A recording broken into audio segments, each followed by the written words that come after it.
आषाढी एकादशी निमित्त पंढरपूरला जिजाऊ सामाजिक संस्थेच्या मार्फत भिवंडीतून 50 बस असून 2,500हून अधिक भाविकांना, गोर गरीब भाविकांना दर्शनासाठी मोनिकाताई घेऊन चालले. आपल्यासोबत मोनिकाताई आपण जाणून घेणार आहोत कशा पद्धतीने नियोजन आहे ते.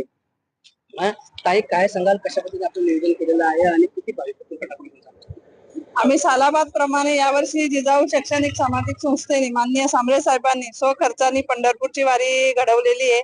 सर्वसामान्यांसाठी यावर्षी 300 बस आपल्या घेतलेल्या आहेत.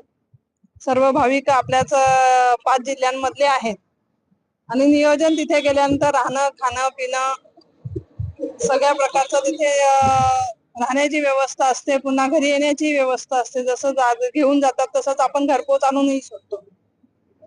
मग काय सांगाल कशा पद्धतीने नियोजन असतं आणि या उपक्रमातून तुम्ही काय सांगाल, काय शुभेच्छा द्याल? सांबरे साहेबांचं सुरुवातीला मी धन्यवाद मानते का सर्वसामान्य माणसाला पंढरपूरला जाता येते की नाही येत, पण सांबरे साहेबांच्या आशीर्वादाने एक देवरूपच येते, पांडुरंगच आहे.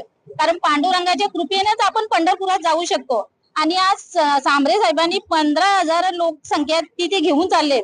आपल्याला 15 लोक घेऊन जाऊ शकत नाही, आपण आज 15,000 लोकांची सगळी सोय केलेली आहे. आणि असे सांबरे साहेब म्हणजे आमच्यासाठी ते देवच आहेत. नक्कीच आमच्यासाठी देव आहेत. भिवंडी तालुक्यातून टोटल 2,500 तरी जात असतील तर महाराष्ट्रातून 15,000 भाविक हे पंढरपूरला जाताना दिसत आहेत. भिवंडीहून अनिल गजरे, जय महाराष्ट्र न्यूज.